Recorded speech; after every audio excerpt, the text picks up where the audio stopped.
Heureux de vous savoir nombreux à suivre cette session d'information. Mesdames, Messieurs, l'essentiel de l'actualité. Le président de la République, Joseph Kabila Kabange, a reçu ce jeudi les lettres de créance de 4 nouveaux ambassadeurs accrédités en RDC. Pereira Antonio du Portugal, Paul Ignace Mela de la Tanzanie, Friday Musialike de la Zambie, Jean-Baptiste Bierengende de Burundi sont donc les 4 diplomates qui vont représenter leur pays au Congo-Kinshasa. Et puis, seules 10 fausses communes ont été identifiées dans les provinces du Kasaï et non 38, comme l'ont rapporté certains médias. Le porte-parole du gouvernement, Lambert Mende Omalanga, qui a donné cette précision au cours d'un point de presse, a expliqué qu'en dehors de ces 10 fausses communes identifiées par la mission conjointe, d'autres sites attendent les précisions de la police scientifique pour certifier qu'il s'agit des fausses communes ou des enterrements effectués par la Croix-Rouge. Enfin, sachez que le monde des médias de la RDC est en deuil. Banga Karaba, journaliste présentateur des journaux en français à la RTNC Bunia, a été tué mercredi dans la matinée à sa résidence. Ce professionnel des médias a été assommé par une personne non identifiée et les enquêtes sont en cours pour retrouver le meurtrier.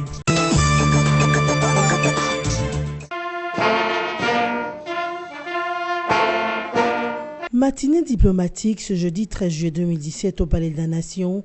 4 nouveaux ambassadeurs accrédités en République démocratique du Congo ont défilé auprès du président de la République, Joseph Kabila Kabange, à qui ils ont présenté leur lettre de créance. Premier d'entre eux, Pereira Antonio Gaspar Inocencio, 62 ans, nouvel ambassadeur du Portugal en RDC. Diplômé en gestion et en relations internationales et détenteur d'un D en sciences politiques de l'Université de Paris 1, Pereira a débuté sa carrière diplomatique en 1983. Il a été en poste notamment à la mission permanente de son pays à l'ONU, au Canada et en Inde. Paul Ignace Mela, c'est le nom du nouvel ambassadeur de Tanzanie en RDC, également âgé de 62 ans. Cet ancien officier de l'armée tanzanienne, dont il a pris congé en 2016, est à son premier poste comme ambassadeur à Kinshasa, où il a été désigné depuis février 2017. La Zambie, quant à elle, sera désormais représentée à Kinshasa par Friday Musialike Nyambe, 46 ans. Philosophe de formation, Friday Nyambe a longtemps travaillé à la présidence de la République tanzanienne. Il a de temps en temps été en poste diplomatique, notamment en Angola et à Londres, avant d'être affecté à Kinshasa.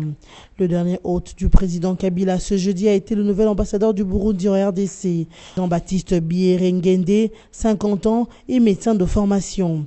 Pendant 7 ans, il a été officier chargé des opérations de maintien de la paix à la Force de défense nationale armée burundaise, avant d'être désigné comme ambassadeur à Kinshasa.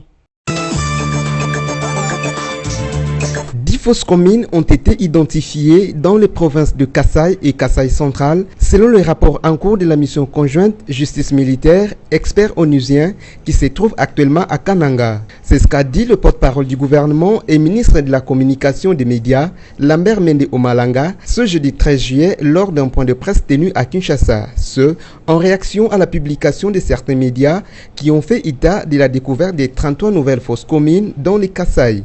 Lambert Mende a expliqué qu'en dehors de ces 10 fausses communes identifiées par la mission conjointe, il y a d'autres sites qui ont été visités par l'équipe qui n'attendent que la police scientifique pour certifier qu'il s'agit des fausses communes ou des enterrements effectués par la Croix-Rouge locale. Ce n'est qu'à l'issue de ce processus que la justice pourra communiquer s'il s'agit des fausses communes et donner leur nombre pour débuter les procès des incriminés. Toutefois, le ministre a appelé ceux qui possèdent les informations sur les préalables fausses communes de collaborer avec la justice militaire des garnisons de Kananga avant d'appeler tous les Congolais à faire attention aux comptabilités macabres des ennemis de la nation. Le porte-parole du gouvernement a par ailleurs réagi à la dernière sortie médiatique du président de la CENI, Corneille Nangaa, qui s'était exprimé sur l'impossibilité d'organiser les élections en décembre 2017.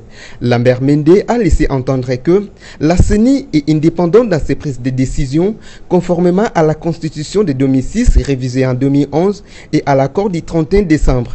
Il a aussi indiqué que les élections à venir doivent servir pour la paix et le développement dans le pays et non au chaos dans le pays. Le ministre a enfin salué la bravoure des FARDC qui font face aux miliciens à l'est du pays avant d'appeler toute la population à la résistance et à la confiance aux institutions de la République. Le professeur Michel Nsomoué, directeur de cabinet du Premier ministre congolais Bruno Tshibala, a tenu mercredi 12 juillet dernier une importante séance de travail avec les directeurs cabinet adjoints, mais également avec les conseillers principaux, les conseillers techniques spéciaux et les responsables de cellules rattachées au cabinet.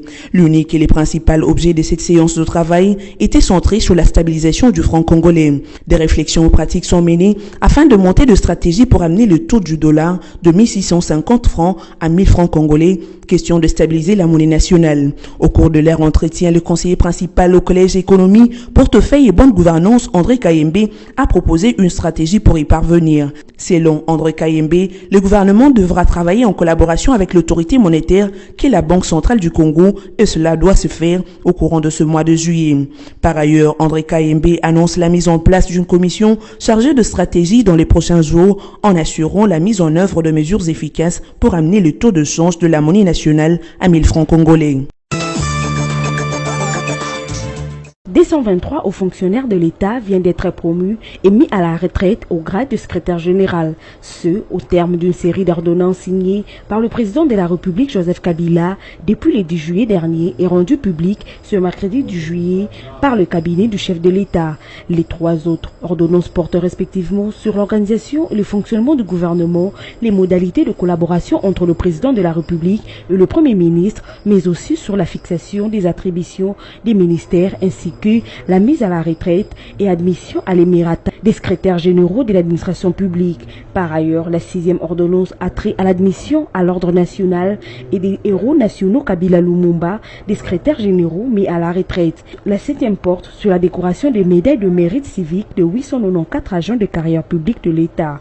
Notons que cette série d'ordonnances intervient dans le but de la réforme de l'administration publique, mais aussi le rajeunissement de cette institution afin de préparer la relève des agents mis à la retraite.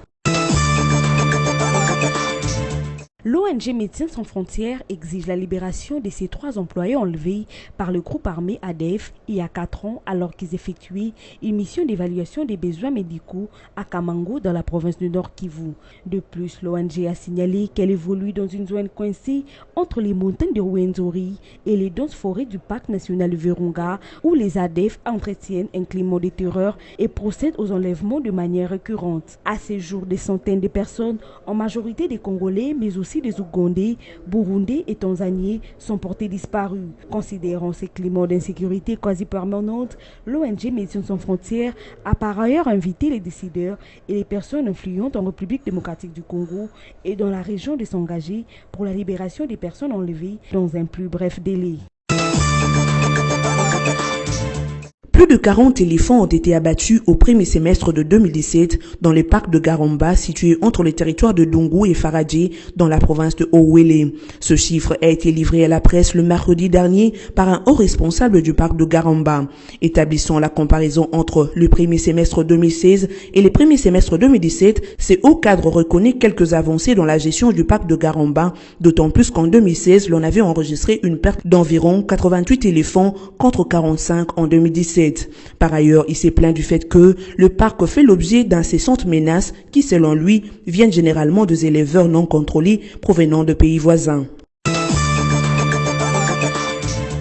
Un journaliste de la RTNC a été tué mercredi 12 juillet 2017 vers 4 heures du matin dans la province de l'Ituri au nord-est de la République démocratique du Congo.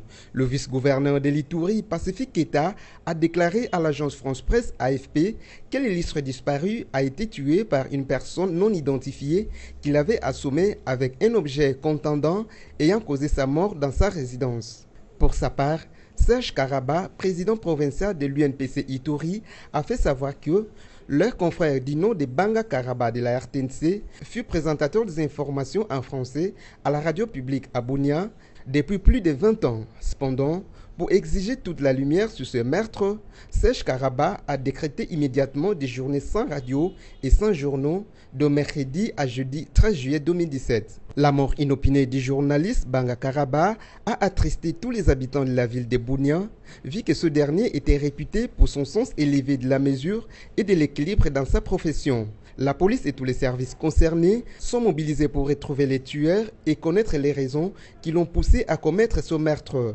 Entre-temps, les rumeurs circulent dans la ville que c'est suite au malentendu qui oppose l'ethnie Emma et Lendou que le journaliste a été tué. Le vice-gouverneur de l'Ituri, Pacifique Kita, a déclaré qu'il est prématuré de lier ce maître au conflit Emma-Lendou, vu qu'il faut attendre les résultats de l'enquête en cours. Par ailleurs, les membres de la société civile et les délégations des journalistes de Bunia sont descendus dans les artères de la ville pour revendiquer les meurtres à répétition de leurs confrères journalistes. Poursuite de travaux de réhabilitation et de modernisation de la route bypass dans son tronçon compris entre le rond-point Gaba et la station Engine de Salongo Sud dans la commune de Lemba. Réalisé par l'entreprise chinoise CCGD, ces travaux de réhabilitation sont supervisés par l'agence congolaise de grands travaux. D'après les données techniques recueillies sur place, les tronçons de l'avenue bypass visés pour la réhabilitation mesurent 12,177 km de long et 13,60 mètres de large. Pour rappel, ces travaux qui ont débuté tout récemment, sous le contrôle de la mission mixte de l'Agence congolaise de grands travaux ACGT, sont financés par la SOPECO avec un coût général estimé à environ 4 131 549 $ américains. Il faut noter que la durée de ces travaux est de 12 mois et que durant l'exécution de ce projet, les conducteurs sont appelés à emprunter les voies secondaires afin d'éviter de cas d'embouteillage. Voici les rappels des principaux titres. Le président de la République, Joseph Kabila Kabange, a reçu ce jeudi les lettres de créance de 4 nouveaux ambassadeurs accrédités en RDC. Pereira Antonio du Portugal, Paulinas Mela de la Tanzanie, Fridei Moussialike de la Zambie, Jean-Baptiste Bieringende de Burundi sont donc les 4 diplomates qui vont représenter leur pays au Congo-Kinshasa. Et puis, seules 10 fausses communes ont été identifiées dans les provinces du Kasaï et non 38, comme l'ont rapporté certains médias.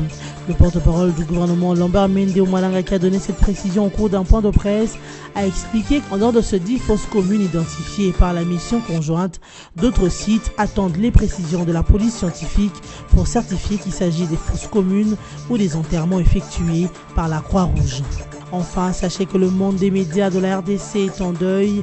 Banga Karaba, journaliste présentateur des journaux en français à la RTNC Bunia, a été tué mercredi dans la matinée à sa résidence. Ce professionnel des médias a été assommé par une personne non identifiée et les enquêtes sont en cours pour retrouver le meurtrier. Fin de cette session d'information. Merci de l'avoir suivi.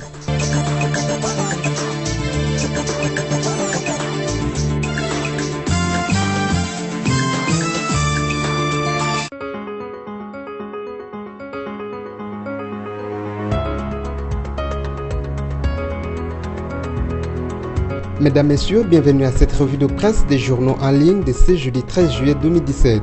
Ouvrons cette revue de presse avec le site actualité.cd qui écrit « RDC mène des réponses à l'ONU, 10 fausses communes et non 38, la justice a besoin des faits et non des rumeurs ».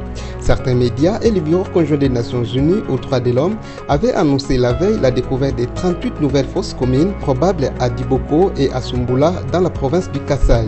À Diboko, la mission d'enquête conjointe en a découvert 31 dans 4 sites différents. À Sumbula, 7 autres ont été identifiés à 2 endroits différents. À ce jour, le BCNUDH a identifié 80 fausses communes au Kasaï. Au Kasaï, avait déclaré à actualité.cd José Maria Aranas, chef du BCNUDH. Pour sa part, le gouvernement de la RDC dit n'avoir pas la même information et parle plutôt de 10 fausses communes.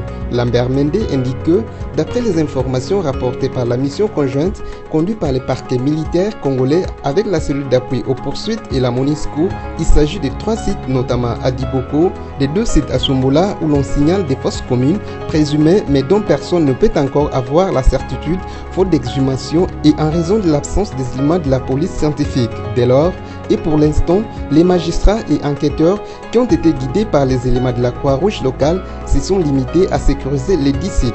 À l'heure actuelle, cette équipe mixte se prépare à se rendre à Mushima où il est également fait état des 3 sites. Un travail de recherche est aussi programmé au Kasaï central où les corps des 2 experts des Nations Unies ont été retrouvés, ce qui porte le nombre total des sites à 10 et non 38, a dit Lambert Mende au cours d'une conférence de presse tenue à Kinshasa ce jeudi 13 juillet 2017. Au cours de la même communication, répondant à un journaliste, M. Mende a cependant affirmé être personnellement convaincu que les chiffres peuvent être encore plus importants. Le porte-parole du gouvernement a clamé une fois de plus la disponibilité des enquêteurs congolais à coopérer avec leurs homologues des Nations Unies. Il a cependant regretté que ces derniers ne soient visibles qu'à Kananga et à Chikapa. De sa part, Forum des As titre à sa une, lecture de la controverse autour de la déclaration de Corneille Nangaa à Paris. La CENI, la classe politique, les partenaires extérieurs, tous responsables. Sans donner de la voix à la très vive polémique autour des propos de Corneille Nangaa, certains chroniqueurs se livrent cependant à une analyse critique de l'ensemble. À bout de leur démarche, les mêmes analystes politiques en arrivent à dégager les fausses notes qui entourent la problématique centrale, à savoir le report des élections. L'exercice ne consiste pas à démontrer si le président de la CENI a raison ou tort. Bien au contraire, par ailleurs, les mêmes chroniqueurs enfoncent le clou pour dire que l'avis du président de la CENI au siège de l'OIF à Paris est une preuve éloquente que les acteurs politiques congolais ne se concertent pas. Restons sur les principes. Le journal poursuit qu'en matière d'organisation du scrutin à l'horizon décembre 2017, l'accord du 31 décembre 2016 ne paraît pas totalement fermé. En entrevoyant l'évaluation du processus, les parties prenantes signataires du dit accord n'écartent pas l'éventualité d'un report du scrutin en cas de difficultés opérationnelles. Le rassemblement limité pour avoir raté la primature donne l'impression d'avoir jeté et le bébé et l'eau de bain. Comme qui dirait, la suite du processus ne l'intéresse plus. Alors, en toute logique, ce même regroupement politique ne devait plus s'en prendre à Nangaa à partir du moment qu'il est convaincu que le processus est biaisé et surtout qu'il n'en fait pas partie. Les partenaires extérieurs de la RDC semblent décrocher la timbale de la cacophonie actuelle en interne. Matin, midi et soir, ils insistent sur le respect de l'accord de la Saint-Sylvestre. Cela s'étend l'organisation des élections dans les délais prévus dans les dits accords. Tous les problèmes cependant est que ces mêmes partenaires donnent l'impression d'ignorer cet accord signé en présence des délégués de la toute-puissante communauté internationale. Parce qu'ils y tiennent mordicus, ils ne devaient plus lésiner sur les moyens pour donner leur contribution à l'organisation du scrutin réclamé à corps et à cri. Ce qui ne semblait pas encore être le cas à ce jour, conclut le journal. Bouclons cette revue de presse avec Congo Virtuel qui titre à sa une « Syndicat Dokolo condamné à 12 mois de prison à Kinshasa ».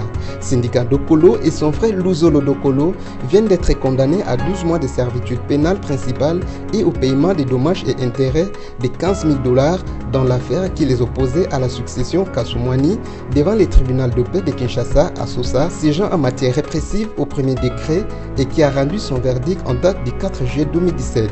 Les frères Dokolo ont été reconnus coupables de faux en écriture et usage des faux ayant entraîné la lésion de la succession Kuswamina, les privant de la jouissance de leurs biens à travers leur société, la Sokidet.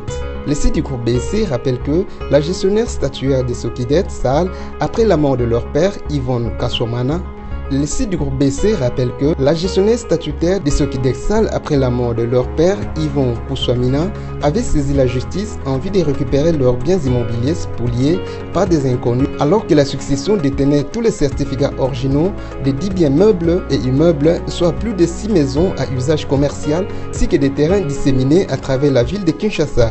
Aujourd'hui, l'un de ces terrains, situé sur la 12e rue industrielle à Limité, a été morcelé en plus de 30 parcelles où sont érigées des villas cousues. C'est la fin de cette revue de presse. Merci à vous qui l'avez suivi.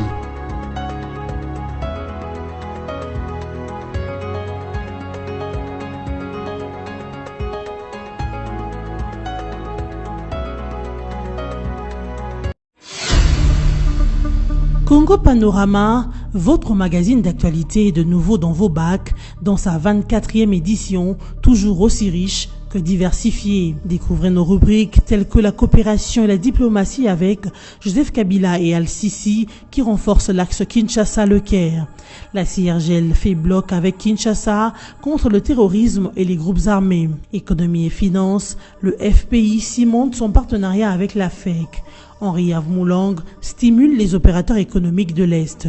Société, premières opérations à cœur ouvert réussies à Kinshasa. SONAS, Carole Aguito loue les efforts du personnel féminin. Congo Panorama, c'est surtout la une. Kabila pacifie le Kasaï. Votre magazine revient sur toute la tournée du chef de l'État dans le Kasaï pour la consolidation de la paix et le reconfort des populations éplorées. Découvrez également notre dossier élections. Élections, c'est parti. Ou encore les avis encourageants de l'OIF sur la CENI. Kabila, droit dans ses bottes. Infrastructure, la voirie de Kinshasa en pleine cure de réhabilitation avec l'OVD qui fluidifie la circulation et la CGT à fond sur les grands axes. En politique, élections apaisées, le garant s'est assumé. Joseph Kabila, les élections auront bel et bien lieu. Enfin, l'éditorial de Congo Panorama 24 avec Yvo Ramazani. Il a palpé. L'éditorialiste revisite le parcours pacificateur du président de la République et constate qu'à chaque menace contre la paix, il s'est toujours rendu à la rencontre des populations pour écouter et apporter des solutions. Et la situation au Kasaï n'a pas fait exception. Congo Panorama, s'investir pour un Congo émergent. Congo Panorama, toute l'actualité à votre portée.